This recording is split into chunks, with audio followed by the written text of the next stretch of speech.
This is Including You, the new series from Lead at Any Level.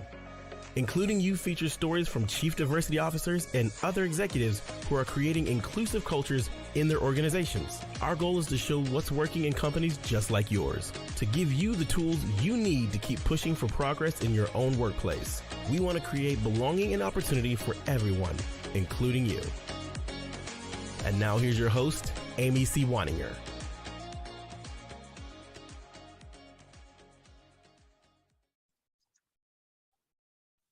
Welcome to Including You. I'm Amy C. Waninger, and I'm here with Charles Watkins. He's the Chief Diversity Officer and Equity Partner at Kubicki Draper, a full-service law firm with over 200 attorneys serving clients in Florida and the southern parts of Georgia, Alabama, and Mississippi.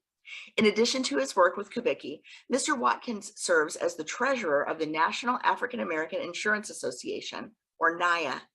He is currently securing funding for an endowed scholarship to help African Americans pursue careers in insurance. Mr. Watkins, welcome to Including You. Thank you so much. I'm excited to be here and to just share ideas and thoughts with you.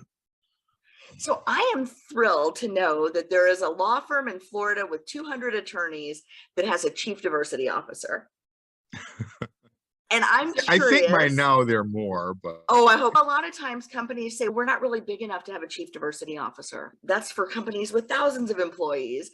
And so I'm wondering if you can tell us a little bit about why was having this role important to your company, and why are these initiatives important to your company? The best place to start is really with the fact that the culture at our company has always been an inclusive one. I started at the company, I know it doesn't look that way because I have this baby face, but 29 years ago, and I've been in the insurance industry for well over 35 years.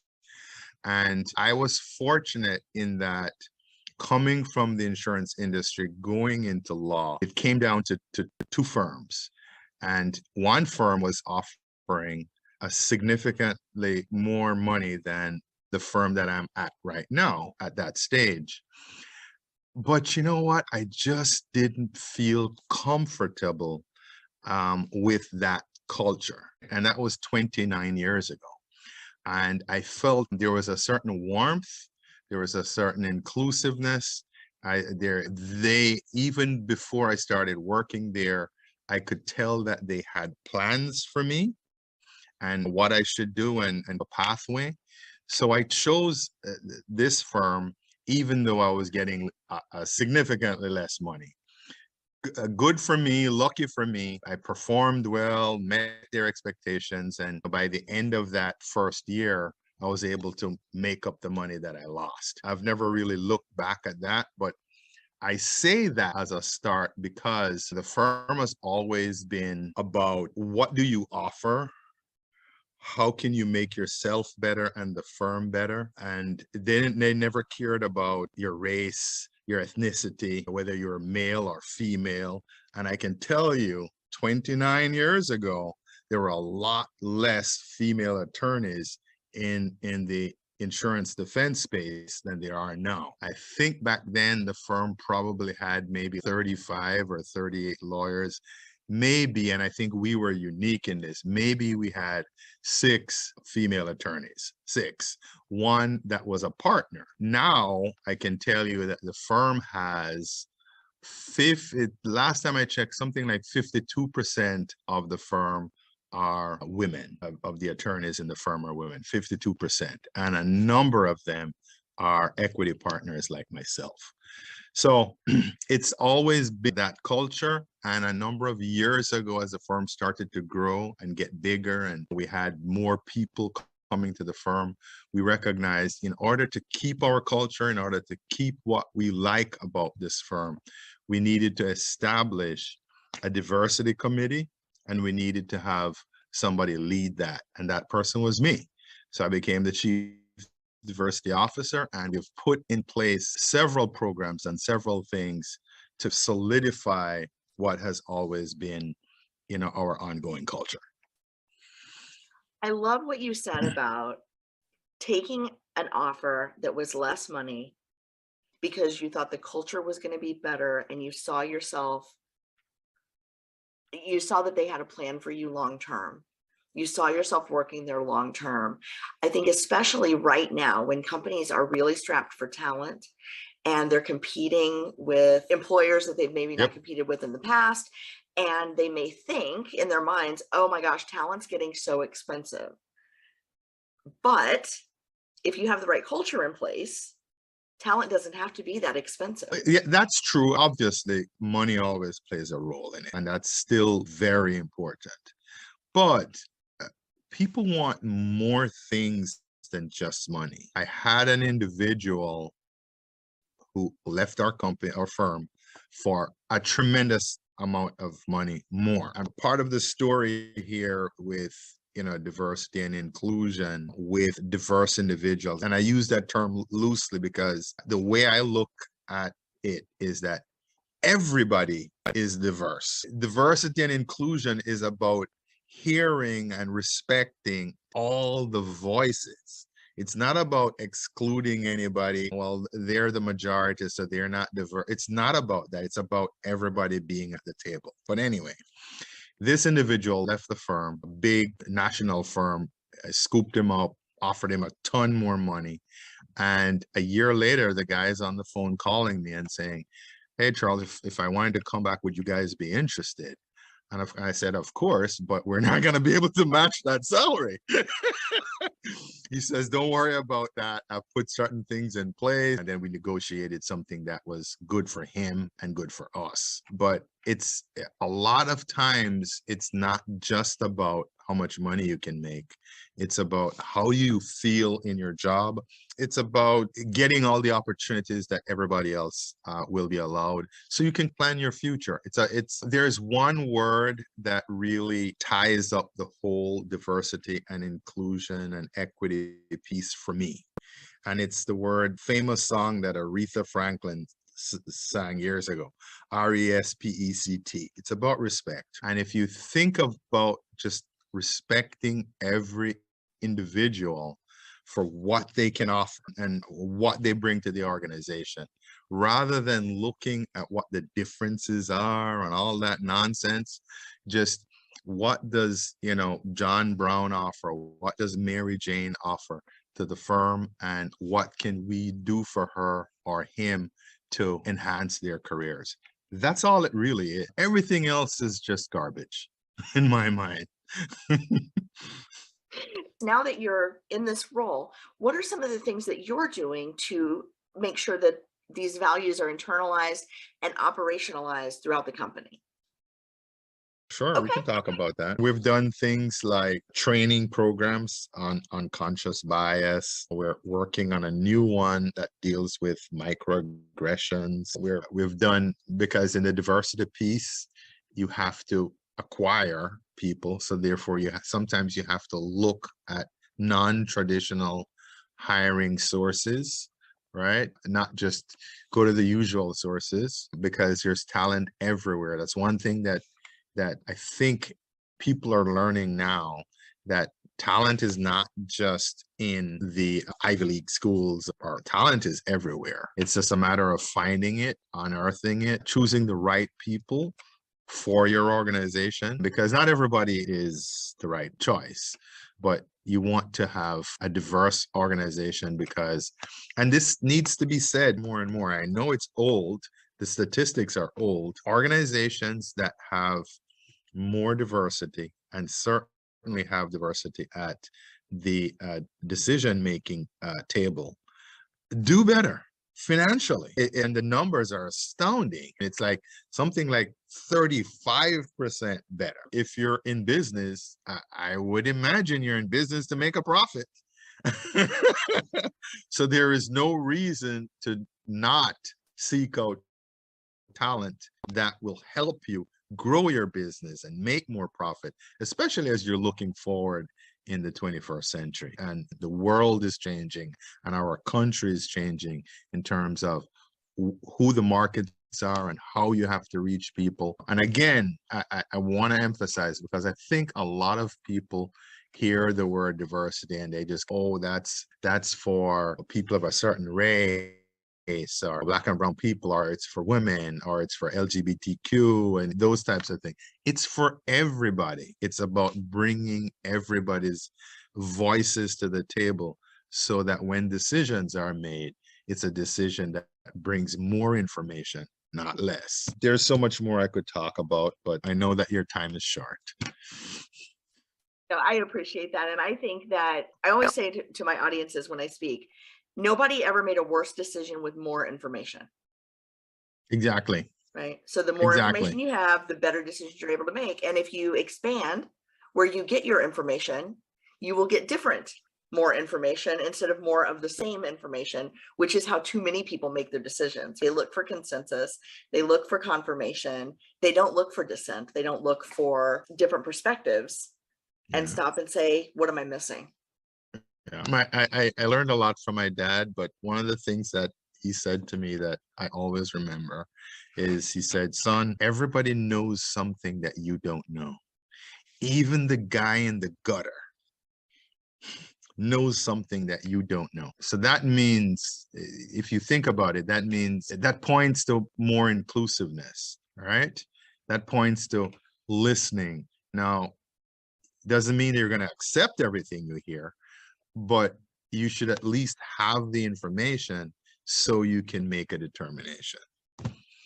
That's right. Make your decisions on purpose. Yep. I love that.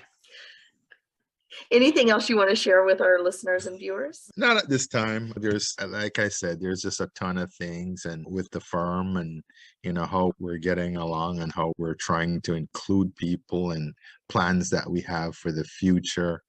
So what are you doing now? We did a survey recently because part of what you should do as an organization is measure your success, because, okay, you've working with HR and you're now bringing in people who are different. You have programs to try to make people feel included. We've established some mentorship programs and things of that nature so that people have an outlet other than their immediate supervisor.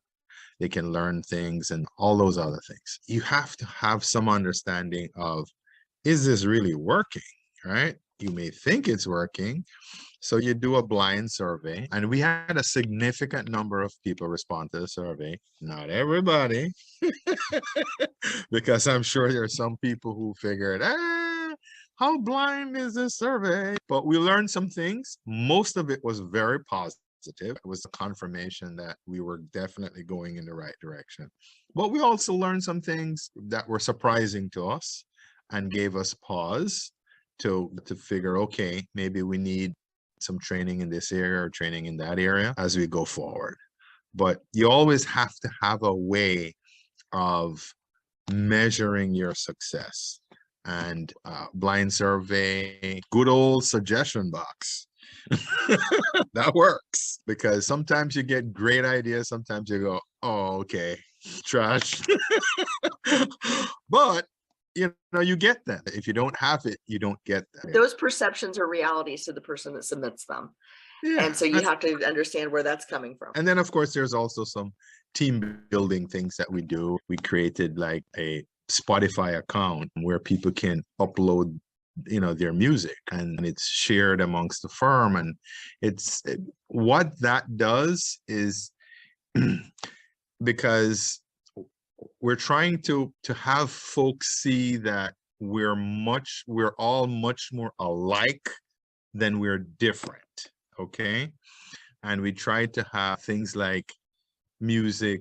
We can't do food as much because of the whole COVID thing. You can't have people gather and all that, but we had music. Probably later this year, we'll do something with recipes or something. But the more people do these things, we had a young picture contest, you know, so I submitted a picture of myself when I was like 12 years old, and everybody has to guess who everybody is and all that.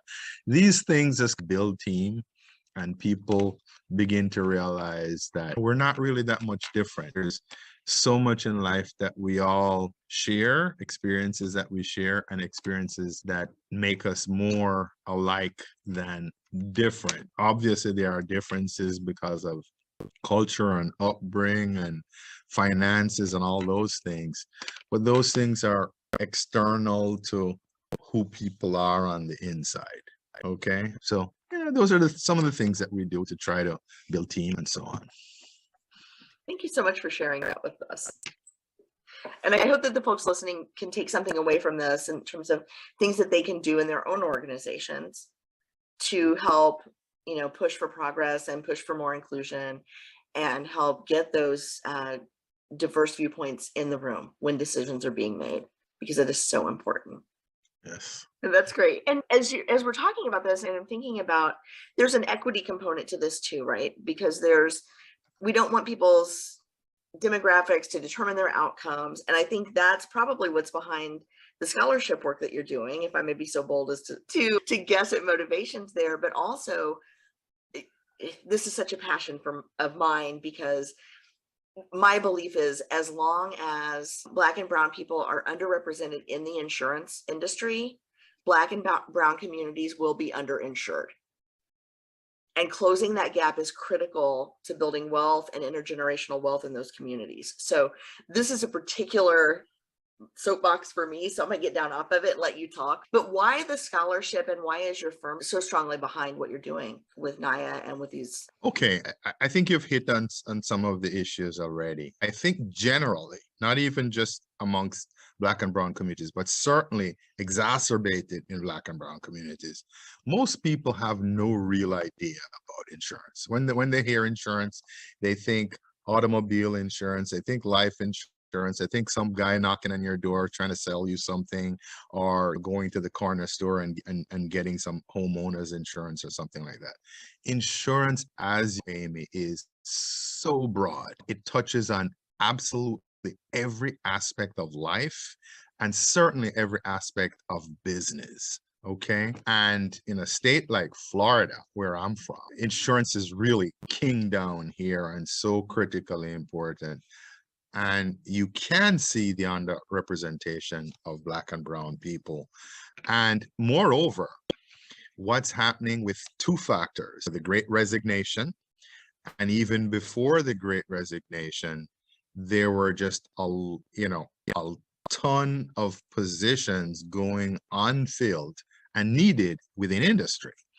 So, that to me spells opportunity for Black and brown kids to get involved with this industry, because the opportunities are there, right? Whether it's in IT or marketing, or all the various aspects of insurance. I could go on and on, management. And historically, insurance people don't ever say, I want to grow up to be an insurance guy.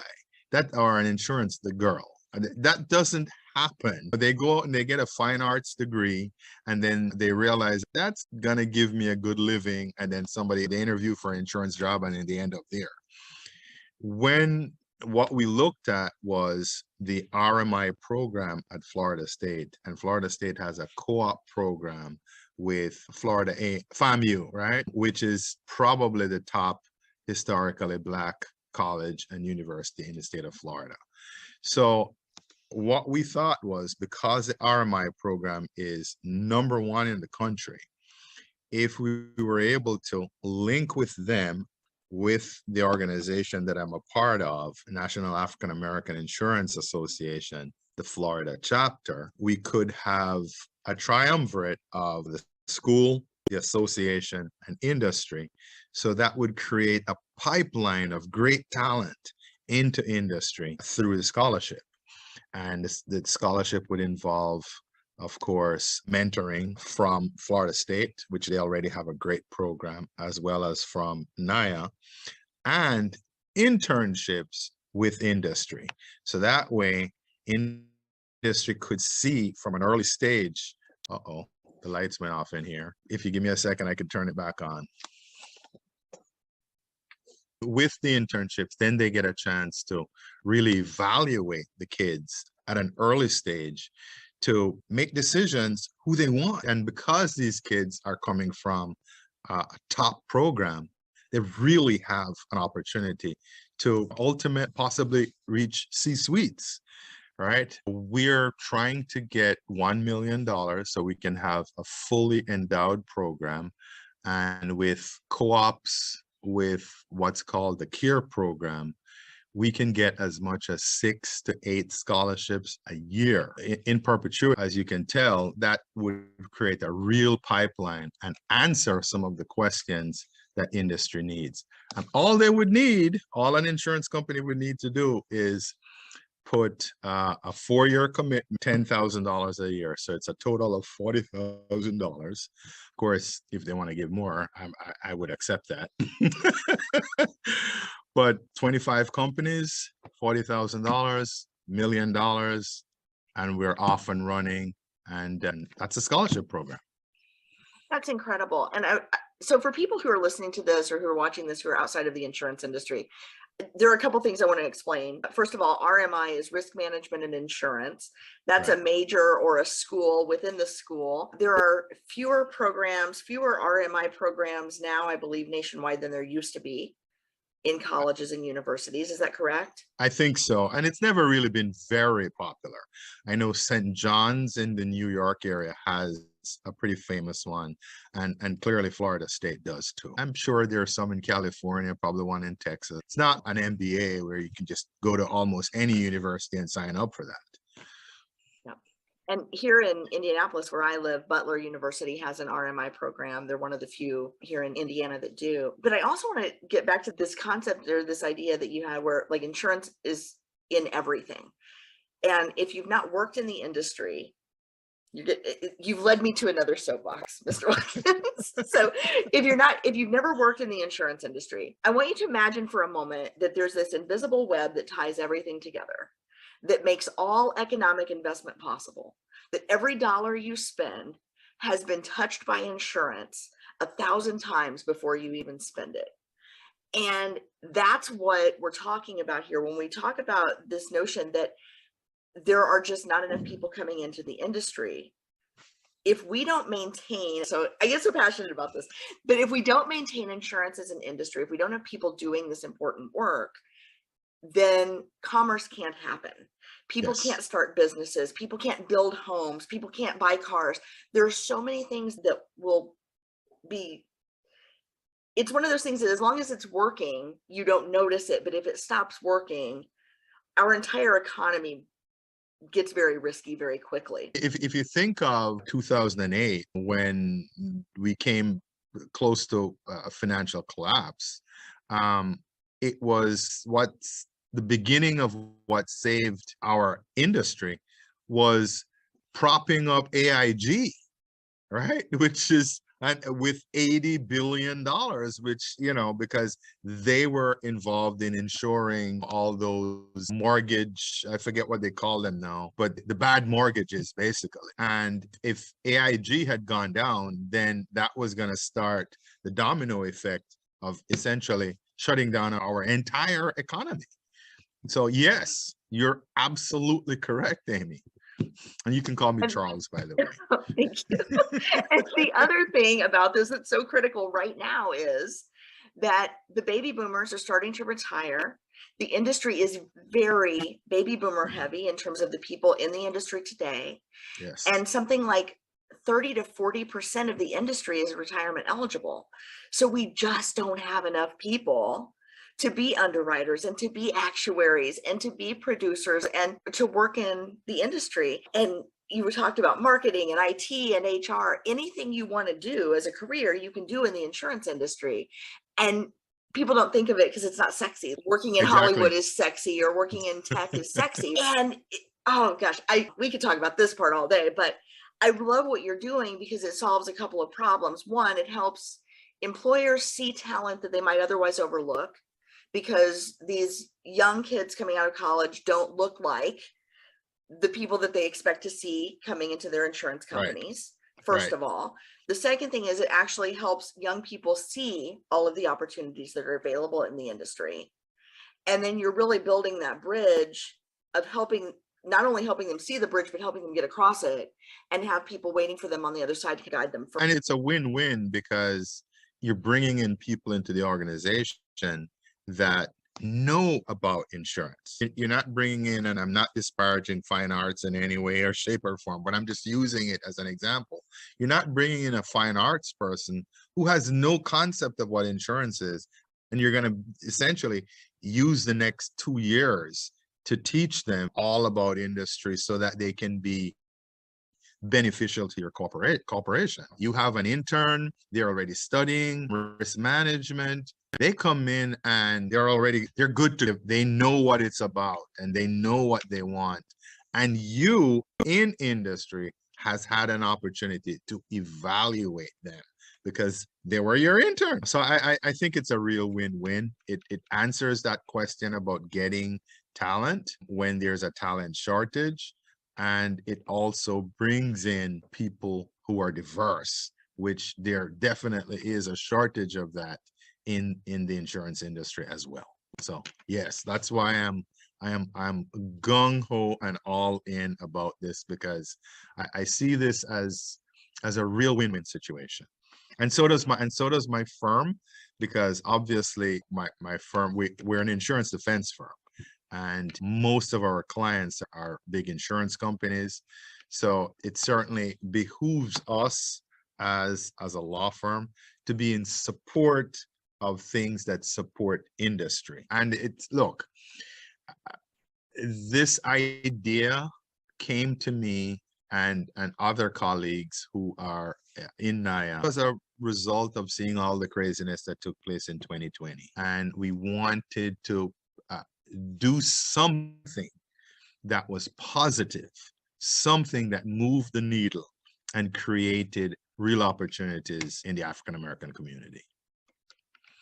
I think it's fantastic, and I hope you get every penny you seek and more. This is an issue that needs to be solved, and big, right? There are like big solutions to this problem for big reasons. And I think every step that we can take toward diversifying the industry and creating that pipeline and helping people secure really good middle-class jobs, by the way, yes, because that's what the yes. insurance industry offers. For decades, the insurance industry has been a solid middle-class job. Yeah, and it also is recession proof for the most part, because as long as you have a business, as long as you have, like we were saying, every aspect of life, and you rely on your insurance for all different kinds of reasons, which are recession proof. It just really is. When was the last time insurance companies lose money because of bad management? Or there can be they get involved with too much litigation, things of that nature, but it's never because the economy is not. It's never because the market isn't there, right? There's always a market for insurance. Sometimes it's a hard market, and sometimes it's a soft market, right? Sometimes there's too much competition and prices don't go down to an unsustainable level, but everybody needs insurance. And the thing is, you always either need insurance or more insurance. Right. You never don't need any. Exactly. You're correct. You're correct. And we need people to do those jobs. We need people to help us keep investing and to help keep us safe and keep our families protected so that we can retain the wealth that we generate through our businesses and retain the wealth that we build through our homes and the things that we acquire. Our families. This is so important. Yep. Charles, thank you so much for your time today. Thank you for sharing this important initiative with us. And I'm going to just reiterate that Kubicki Draper is looking for 25 companies that want to support the insurance industry and want to support young, historically marginalized talent, young Black students to get into this industry. And how can people contact you if they want to contribute to this cause? Just by my email, really, cw@kubickidraper.com. That's it. And we'll make sure and put that in the notes. And I sure hope that we are able to help you spread this message. Thank you for the opportunity. If you've enjoyed this episode, follow Lead at Any Level on LinkedIn and YouTube. Then join us for Including You video simulcast every Thursday at noon Eastern. Including You can also be enjoyed each week as part of the Living Corporate audio podcast series. available on all major podcast platforms. Learn more at living-corporate.com. Including You is brought to you in part by Lead at Any Level, a boutique training and consulting firm improving employee engagement and retention for companies that promote from within. Lead at Any Level. Leaders can be anywhere and should be everywhere. Learn more at leadatanylevel.com. Lead at Any Level and its logo are registered trademarks of Lead at Any Level LLC. The views and opinions of guests on our show do not necessarily reflect the positions of Lead at Any Level, Living Corporate, or the sponsors of Including You. That's it for this episode of Including You. My name is Amy C. Wanninger. I hope you'll join me next week when my guest will be Ralph Smithers Jr. from Encova Insurance, and we'll be talking about community impact.